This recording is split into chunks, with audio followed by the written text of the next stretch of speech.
Il n'y a pas de hasard dans les rencontres. Elles ont lieu quand nous atteignons une limite, que nous avons besoin de mourir pour renaître. Les rencontres nous attendent mais parfois nous les empêchons d'avoir lieu. Si nous sommes désespérés et si nous n'avons plus rien à perdre, ou au contraire enthousiasmés par la vie, l'inconnu se manifeste et notre univers change. Les rencontres les plus importantes ont été préparées par les âmes bien avant que le corps ne se voie. Il n'y a pas de hasard dans les rencontres. Les rencontres les plus importantes ont été préparées par les âmes bien avant que les corps ne se voient. L'heure la plus sombre est toujours celle avant le lever du soleil. Ce que l'on raconte aux gens ne leur apprend jamais rien, ils doivent le découvrir par eux-mêmes. Un guerrier de la lumière écoute ce que son adversaire a à lui dire. Et il ne lutte que si c'est nécessaire. Cependant, à chaque fois que la lune apparaîtra, quelqu'un sera prêt à jouer des sonates, surtout dans un asile où tout le monde est lunatique. Un guerrier ne passe pas ses jours à tenter de jouer le rôle que les autres ont choisi pour lui. Les véritables compagnons d'un guerrier sont auprès de lui à tous les instants, aux heures difficiles comme aux moments heureux. Quand tous les jours sont ainsi semblables les uns aux autres, c'est que les gens ont cessé de s'apercevoir des bonnes choses qui se présentent dans leur vie tant que le soleil traverse le ciel. Ah, si chacun pouvait reconnaître sa propre folie intérieure et vivre avec. Le monde irait-il plus mal? Non, les gens seraient plus justes et plus heureux. Le bateau est plus en sécurité quand il est au port, mais ce n'est pas pour cela qu'ont été construits le bateau. Aujourd'hui, je suis convaincu que personne ne perd personne. C'est cela la vraie expérience de la liberté, avoir la chose la plus importante au monde sans la posséder. Tout homme a le droit de douter de sa tâche et d'y faillir de temps en temps. La seule chose qu'il ne puisse faire, c'est l'oublier. Je ne sais pas soigner le désespoir quand les gens y trouvent leur réconfort. Les montagnes russes, c'est ma vie. La vie est un jeu violent et hallucinant. La vie, c'est se jeter en parachute et prendre des risques, tomber et se relever, c'est de l'alpinisme, c'est vouloir monter au sommet de soi-même et être insatisfait et angoissé quand on n'y parvient pas. Justement au moment où j'avais réussi à trouver toutes les réponses, toutes les questions ont changé. Si tu veux comprendre le mot bonheur, il faut l'entendre comme une récompense et non comme un but. Les femmes, quand elles se tuent, choisissent des méthodes bien plus romantiques, elles s'ouvrent un veine ou absorbent une dose excessive de somnifères. L'amour n'a pas besoin d'être compris. Il faut seulement le manifester. Je ne parle pas ici seulement de l'amour pour une autre personne. Aimer signifie être disponible pour les miracles, pour les victoires et les défaites, pour tout ce qui arrive durant chaque journée où il nous a été accordé de marcher sur la terre. L'excès de prudence détruit l'âme et le cœur, parce que vivre est un acte de courage. Et un acte de courage est toujours un acte d'amour. Avant d'éveiller l'amour chez les autres, réveillons l'amour qui dort en nous. Ainsi seulement, nous pourrons attirer l'affection, l'enthousiasme, le respect. Comprenons que la force de l'amour réside dans ses contradictions, et que l'amour est préservé parce qu'il change, et non parce qu'il reste solide et sans défi. De même que l'acrobate vole dans l'espace sans montrer la moindre tension, le succès, quand il arrive, paraît la chose la plus naturelle du monde. Riche est celui qui est en contact avec l'énergie de l'amour à chaque seconde de son existence. La personne qui fait le cadeau est toujours récompensée. Plus elle partage son affection, plus son affection se multiplie. Seul l'amour donne forme à ce dont auparavant on n'aurait même pas pu rêver. L'élégance n'est pas une question de goût. Chaque culture a une manière de voir la beauté, qui très souvent est complètement différente de la nôtre. Plus le cœur se rapproche de la simplicité, plus il est capable d'aimer sans restriction et sans peur.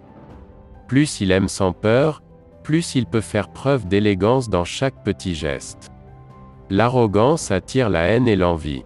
L'élégance éveille le respect et l'amour. Associe-toi à ceux qui laissent la lumière de l'amour se manifester sans restriction, sans jugement, sans récompense, sans qu'elle soit jamais bloquée par la peur d'être incomprise. Associe-toi à ceux qui disent « Même si tout va bien, nous devons aller plus loin ». parce qu'ils savent qu'il faut toujours aller au-delà des horizons connus. De même que le fleuve n'oublie pas que son but est la mer, l'amitié n'oublie pas que sa seule raison d'exister, c'est de faire preuve d'amour envers les autres.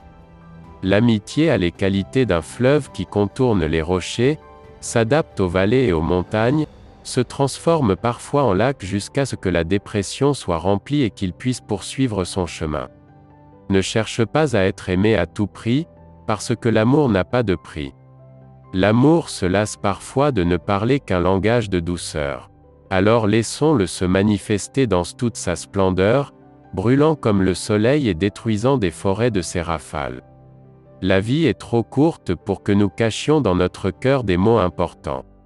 Par exemple, « Je t'aime », mais ne t'attends pas toujours à entendre la même phrase en échange. Pour que nous entendions les mots de l'amour, il faut le laisser s'approcher. Plaignons ceux qui pensent « Je ne suis pas beau », parce que l'amour n'a pas frappé à ma porte. En réalité, l'amour a frappé, mais ils n'ont pas ouvert parce qu'ils n'étaient pas préparés à le recevoir. Certaines personnes disent « Je ne parviens pas à éveiller l'amour des autres ». Mais dans l'amour resté sans réponse, il y a toujours l'espoir qu'un jour il soit accepté.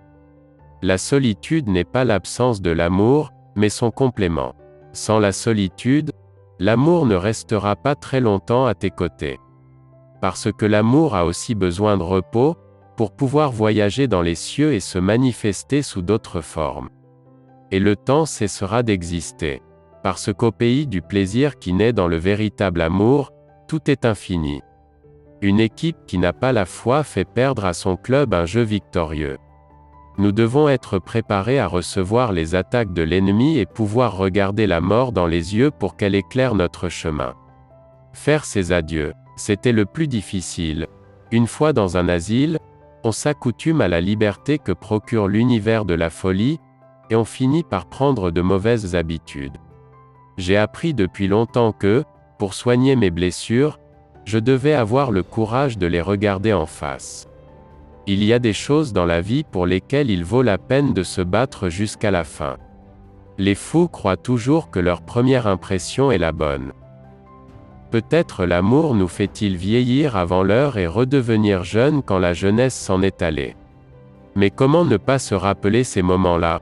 C'est pour cette raison que j'écris, pour transformer la tristesse en nostalgie, la solitude en souvenir. On est libre de vivre ou de mourir, mais on n'a pas le droit de survivre et de faire semblant. Ce qui existe, ce sont les échecs. Personne n'y échappe.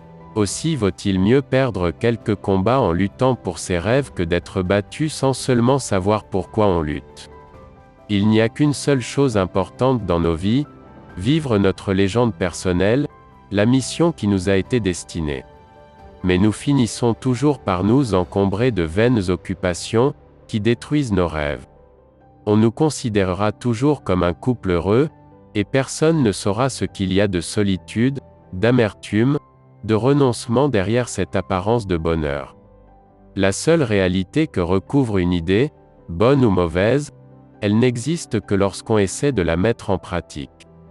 Et à ceux qui se sentent opprimés par la solitude, il faut rappeler ceci, dans les moments les plus importants de la vie, nous serons toujours seuls. Nous avons besoin d'aimer, même si cela nous mène au pays où les lacs sont faits de larmes.